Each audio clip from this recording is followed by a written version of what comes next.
Welcome to our channel. Today we how to verify your AWS account email with SES Sandbox step by step clearly. Begin by logging into your AWS Management Console. Once logged in, navigate to the Amazon SES dashboard. If you are in a different region, select the appropriate region from the top right corner. On the left-hand side menu, click on Email Addresses. In this section, a pop-up window will appear requiring you to input the email address you wish to verify. Enter your email address and click on the Verify this email address button. You will see a message indicating that a verification email has been sent.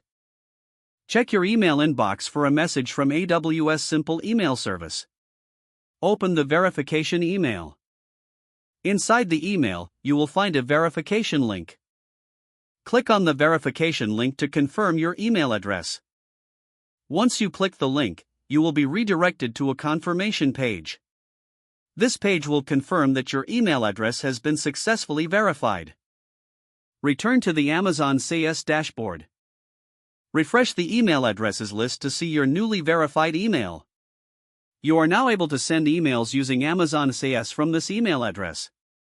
If you want to send emails to other recipients, remember that you will need to move out of the SES Sandbox. To do this, you will need to request production access through the SES console. Complete the required information in the request form and submit it. Wait for AWS to review your request. Once approved, you will have full access to send emails from your verified address to any recipient.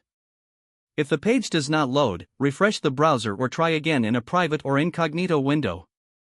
Make sure you are using the correct email address, then retype it carefully to avoid small typos.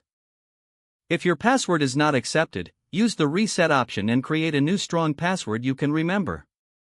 Check your spam folder for verification or security emails, then complete any requested confirmation steps. Enable two-factor authentication if available to improve account security and reduce unauthorized access risk. After signing in, review your profile details so your contact information and settings are accurate and current. If you see an error message, note it down and try again after restarting your device and internet connection. Don't forget to like this video and subscribe to our channel for more step-by-step tech guides.